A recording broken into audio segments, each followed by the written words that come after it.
The All-Star games are in the rearview mirror. Who haven't we talked about? Maybe the quarterbacks. Who's going to be at the combine? And what is the matchup for the rookie class going into Super Bowl 56? This is going to be a fun one. Rob Rang's with us. Welcome to Locked On NFL Draft.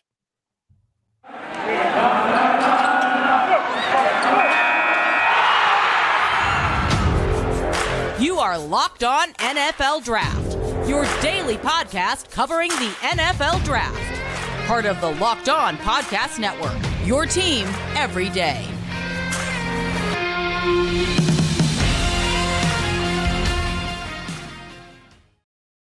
Welcome to another episode of the Locked On NFL Draft Show. Of course, I'm your host, former NFL and NFL defensive back, Eric Crocker, and I'm joined by my guy, Ryan Tracy and Rob Rang. And we want to thank you for making us your first listen of the day. Today's show is sponsored by Get Upside.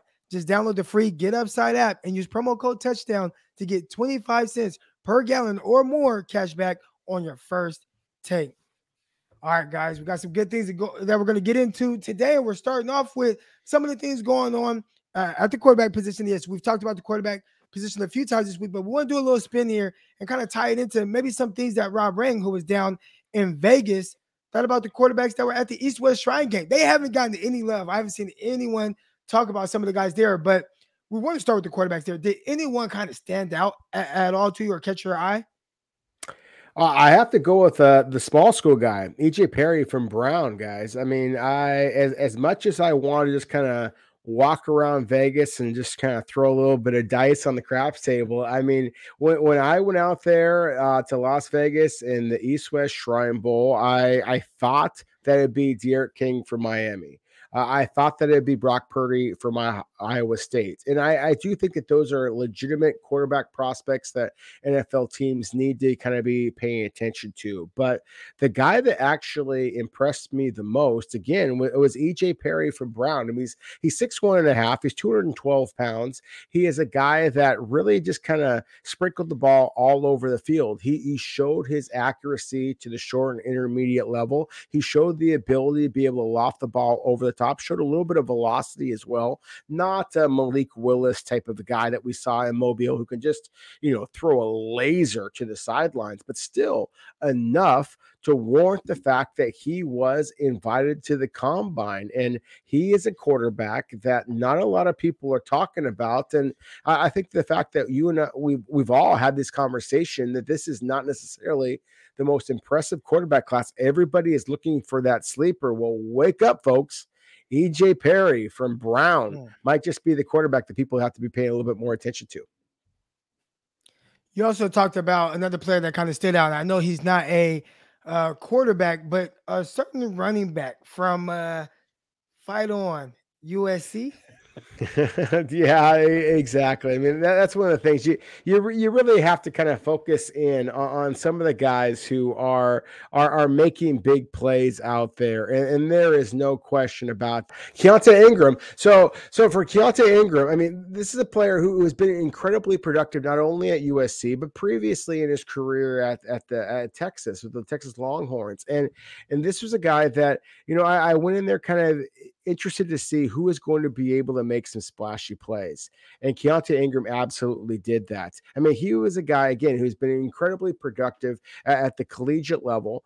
And what you see is just a different level of athleticism than you typically see at the Shrine Bowl. And I have been going to the East-West Shrine Bowl back when they used to call it the East-West Shrine Game, whether it be in San Francisco, at St. Petersburg, at San Antonio, Houston, everywhere, and you just don't typically see guys who have this kind of shake and bake, this kind of acceleration, this kind of hands out of the backfield. And one of the knocks on Keonta Ingram in the past, guys, has been that he hasn't been a real physical back, but I saw him lower his shoulder into defenders during the week of practice as well. So to me, I would be stunned if Keonta Ingram is not the top prospect drafted this year that played in the East-West Shrine Bowl. And so to me, this is one of those guys that you absolutely have to have that conversation about if you are going to be focusing in on who was the most impressive from Las Vegas.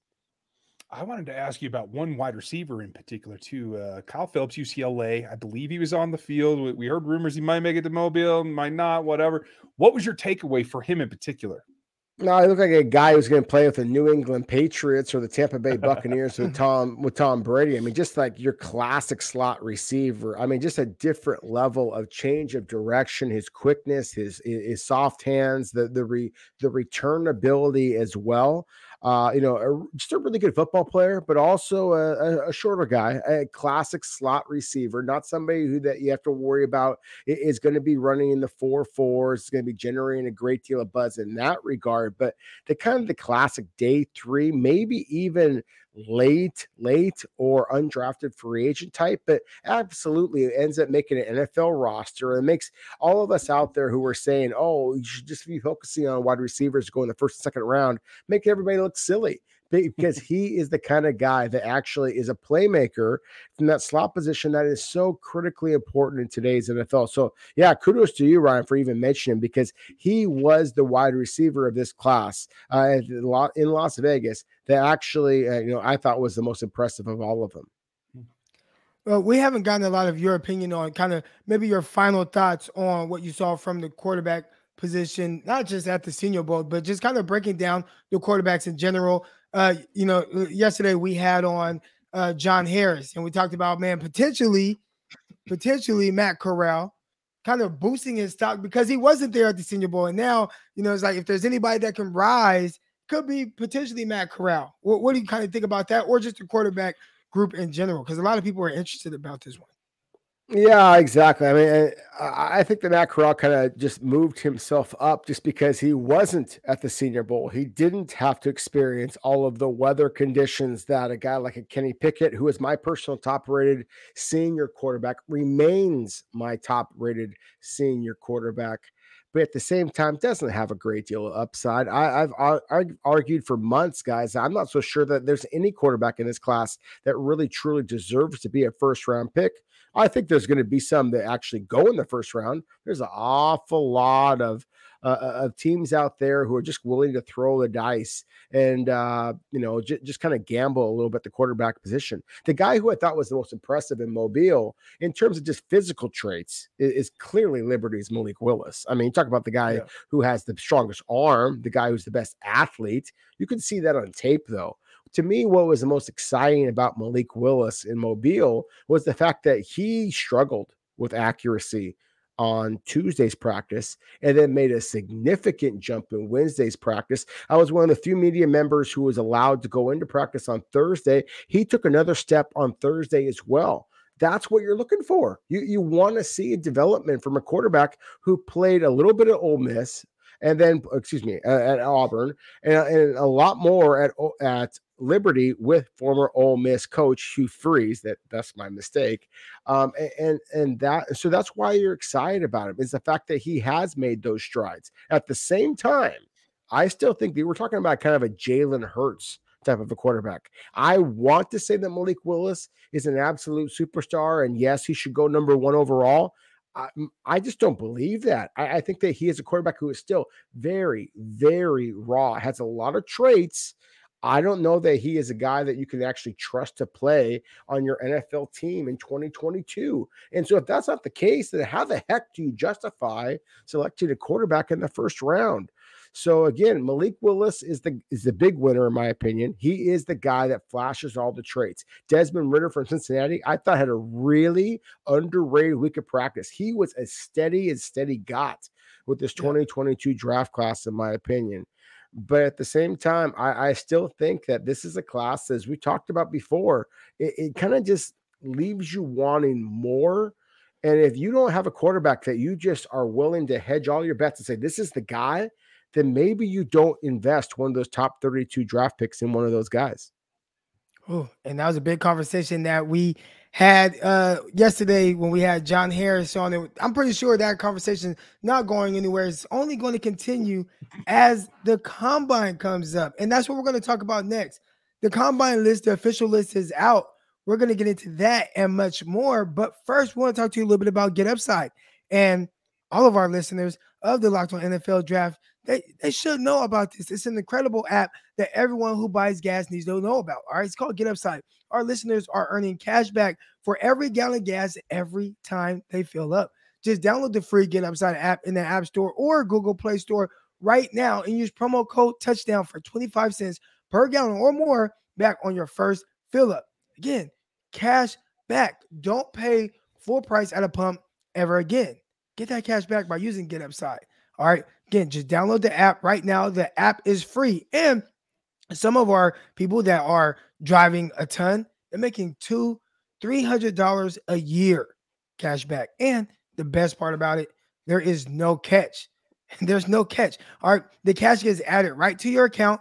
You can cash that out anytime to your bank account, your PayPal, your e-gift card, Amazon, whatever it is that you use. Just make sure that you download the free Get Upside app, get it set up, and use promo code Touchdown to get 25 cents per gallon or more cash back on your first tank. All right, guys, let's get into it. We got the list is finally out, the combine list, and we've kind of all glanced at it. I'm pretty sure we all have guys that we want to look into for different reasons. And Ryan, we'll start with you. Are there any names that kind of jump out why you're excited to see certain guys for one reason or another?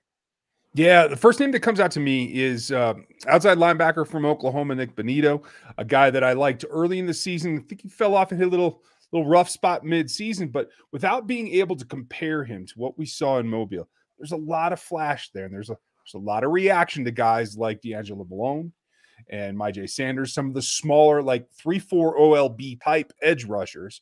Benito fits in right with them, and I want to see that comparison. I want to see how they move. I'm particularly interested in the short area quickness testing, the shuttle, the three cone, the things that I need to see about how I can compare those guys versus what we saw in Mobile.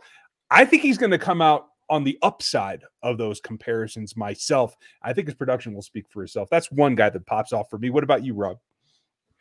Well, one of the guys that really jumps out to me is Tariq Woolen, UT San Antonio. I thought that he had splashy performance at the Senior Bowl. And he is one of those guys that was on Bruce Feldman's list as far as, some of the elite athletes in all the country heading into the season. 6'3", 195 pounds with long arms, the straight line speed, the vertical ability. If we're talking about guys who are just going to impress in workouts, then Woolen to me is one of those guys that we have to have a conversation about. I'm also really interested in some of the combine snubs this year. Maybe it's just the fact that I was able to go to Las Vegas and evaluate the players at the East-West Shrine Bowl. But I think that this year's class, guys, has a lot of combine snubs as well. So I'm kind of interested in having that conversation as well. Yeah, there's speaking of snubs, and I haven't seen his name yet. But Will Adams, cornerback or safety out of Virginia State. I watched him compete at the HBCU combine, and I was like, man, this is a guy that I feel like more people need to get eyes on. He measured in at 6'1", but he literally looked 6'3" while I was standing there. Measured in a little bit under 190, looked like he was about 205, but he tested off the charts there from an explosive ability, jumped over 40 inches, broad jump over 10.3. His 40 was okay, but I think with more time, he probably could do better. So, when you kind of throw out there snubs, I think that's a guy, obviously coming from the HBCU level, he should be here so more people can kind of get eyes on him and see the type of athlete that he is. Don't think he'll be here, but a guy that I'm definitely looking to see. A couple of guys. One, Fryfogle, receiver out of Indiana. This is a guy in 2020, watching him against Ohio State. I know everybody was tuned in to see what Justin Fields was going to do against Indiana. I think that might have been one of his rougher games, but it was not a rough game for Fryfogle. I mean, he went off. He went crazy in that game. That was probably one of his best games. But he's listed at 6'1", 205. I want to see what he really measures in that. A lot of times they give him a couple of inches. They give him some weight. He plays big above the rim down the field, but does he test that way? He was able to kind of run away and kind of get behind, make those contested catches against the Big Ten opponents. Can he do that at the NFL level? So he's one guy that I'm definitely interested in seeing. And then another one, and we've talked about this guy previously on here, out of BYU, running back, Tyler Allgeier. With Allgeier, everybody's kind of questioning that breakaway speed. I feel like I've seen it, And I've seen him, run hard. Obviously, the effort is there. He has his maybe best play was him chasing a defender down from behind and stripping him to get BYU the ball back.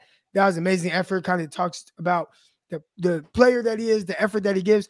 But I want to see what does that straight line speed. Can you run away from people? It looks like it, but I feel like a lot of people are kind of questioning his speed. Are there any snubs that you can think of off the top of your head?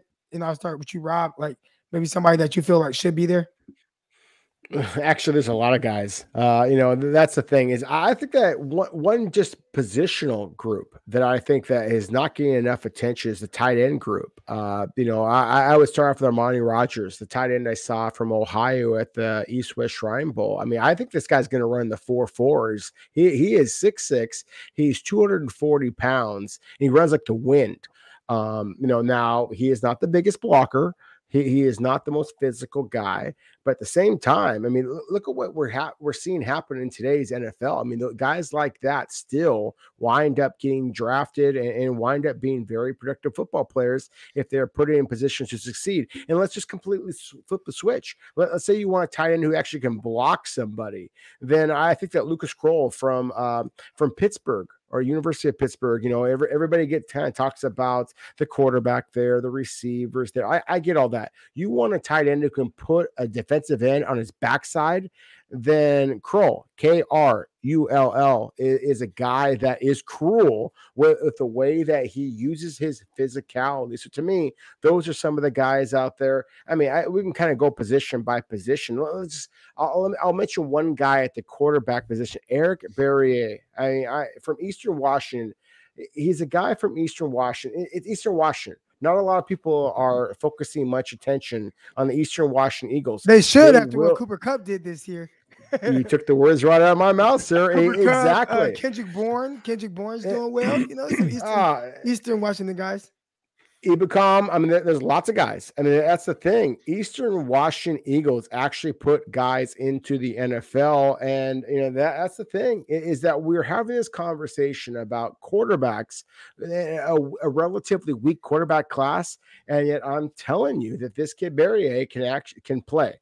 And so, he doesn't have the size. At the same time, we're talking about a different era of NFL football where you're looking for these dual threat quarterbacks, and Berrier has that type of ability. So to me, he is one of those quarterbacks that absolutely should be there, at the combine this year. And I'm quite frankly, I'm surprised that he has not gotten that invitation.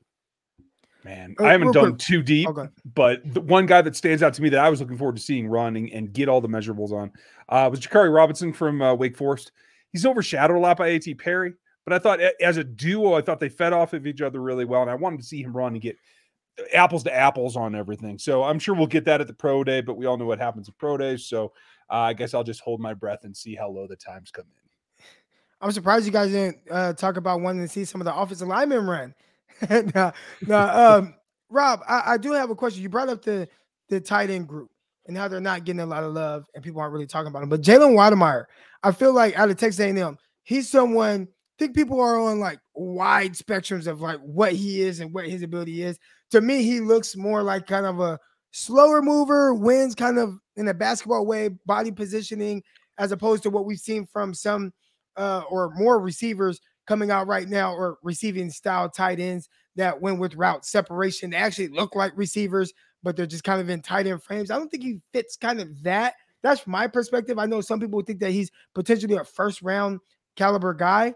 Have you watched any of Weidemeyer yet? And if so, what are kind of some of your thoughts on him?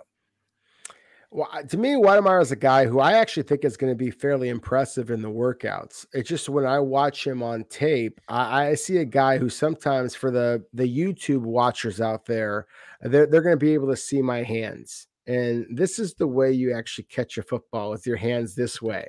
And at times when I see Weidemeyer, it feels like his hands are this way because I just see him drop the ball too many times. And I think that he has some pretty unbelievable talent. I think that just his size, his speed, his athletic ability, he can pluck the football. I've seen him make spectacular catches. To me, he has the upside to warrant maybe not a first round pick, but I think a day 2 selection, certainly.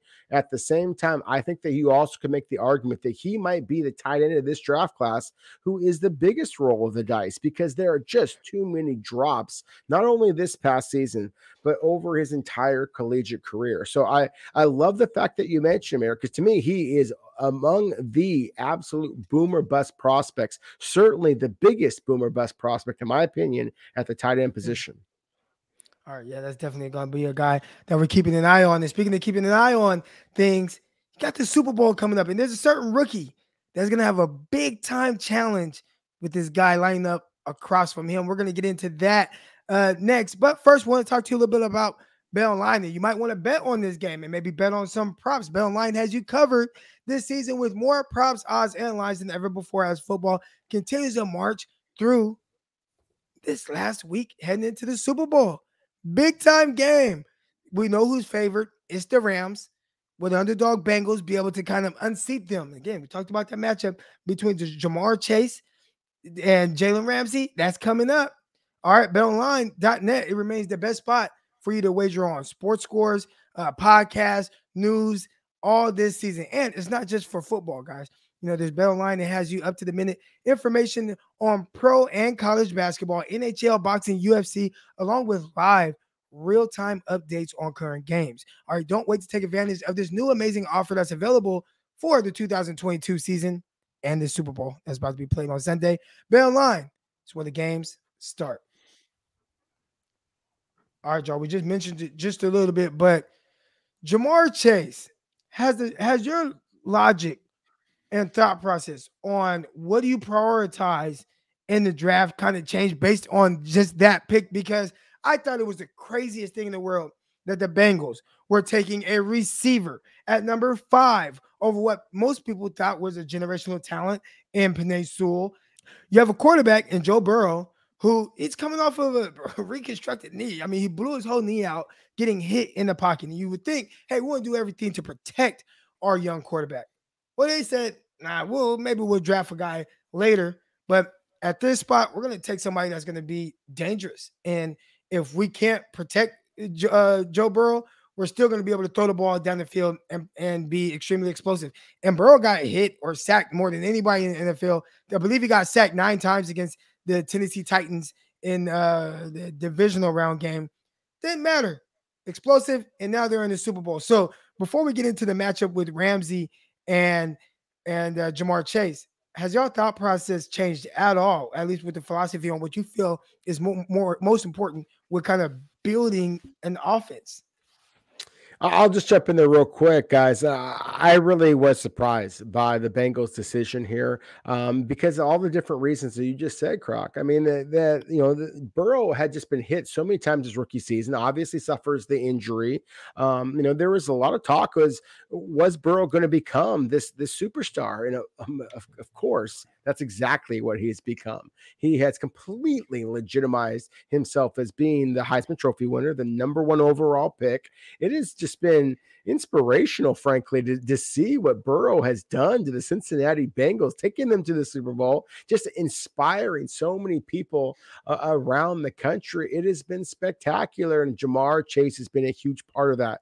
And let's not get twisted. I mean, Penei Sewell has been a really good football player for the Detroit Lions. They asked him to play left tackle. They asked him to play right tackle, and he was very productive regardless of where they asked him to play. But Detroit Lions were in position to have the number 1 overall pick in this year's draft, and the Cincinnati Bengals are playing for a Super Bowl. So I think that just proved that Mike Brown and the Cincinnati Bengals scouting staff made the correct decision in who they selected in reuniting Joe Burrow with Jamar Chase. And I mean, how beautiful was the play between the quarterback and receiver this year? It's been absolutely spectacular. So, hats off to the Cincinnati Bengals. Sometimes you have to roll the dice a little bit, and they certainly did so.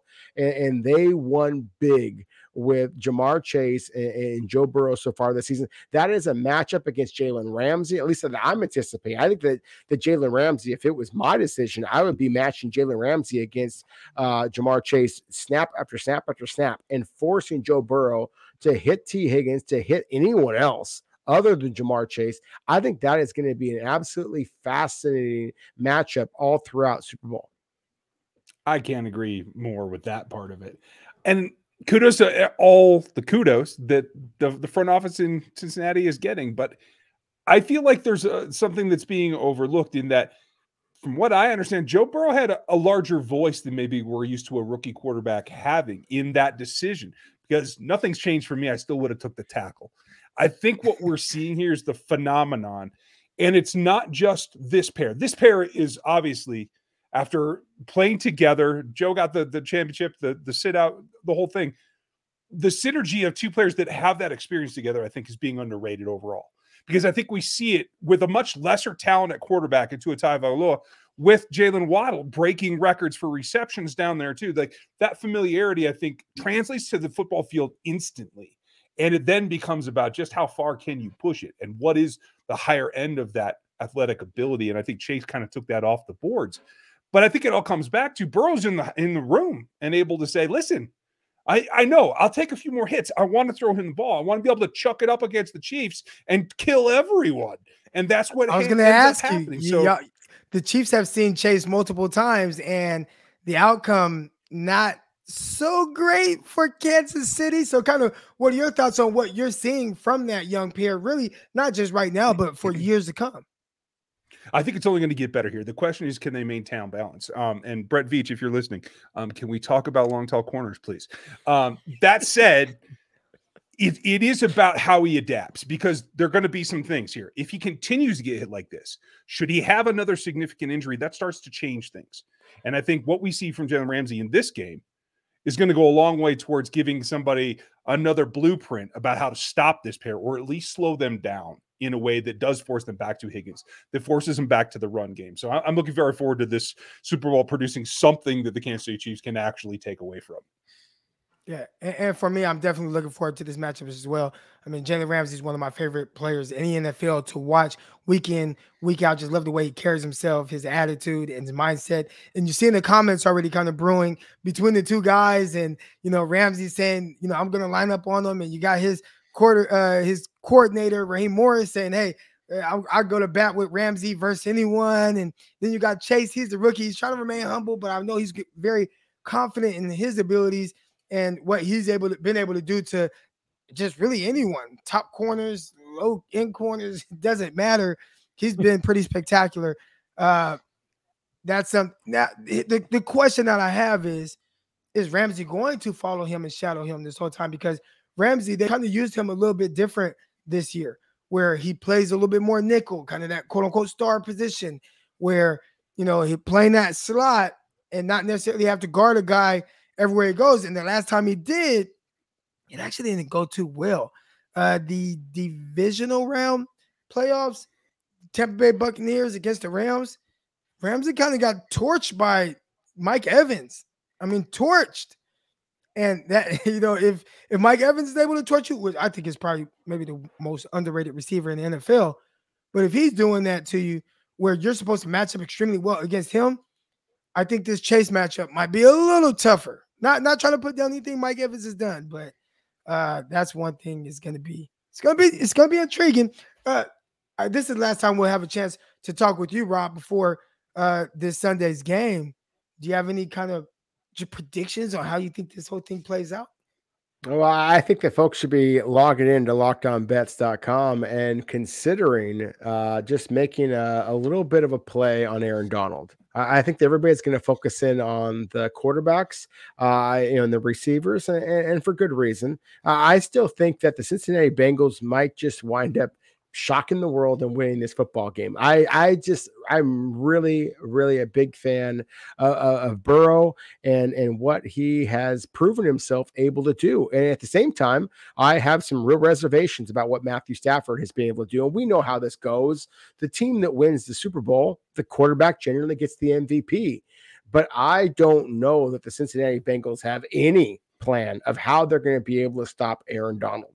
And, at least two of the three of us, Croc and I have seen in the NFC West division what a monster that Aaron Donald is. And I don't know the Cincinnati Bengals or any team in the AFC truly has appreciation for what Aaron Donald can do. So if you were to ask me who is going to prove himself to be the best player on the football field and therefore potentially win the MVP of this game, then I still think that it's Aaron Donald. I think that he flexes a little bit in the Los Angeles Rams, as much as it might hurt me to say it a little bit.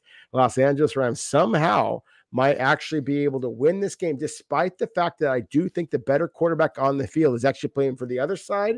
I just don't know that he survives this game. And that is only going to create the conversation that Ryan just mentioned, a couple of moments ago, that maybe the Cincinnati Bengals, as good as the receiver is, maybe they should be doing a better job of protecting their quarterback. We're going to see how it all plays out. I'm excited about that. And you should be too. Make sure after you listen to the show, you listen to Locked On Chiefs and Locked On Bets with Rob Ring. Are you a part of that, Rob? I am, absolutely. He is now. All right. Yeah, he is now. So that's something I have to dive into too. A lot of great shows across the Locked On Network platform. Make sure you guys tune into all of those things. I'm Eric Crocker, Ryan Tracy, Rob Ring, and that's going to do it for this episode. We will see y'all tomorrow. Peace.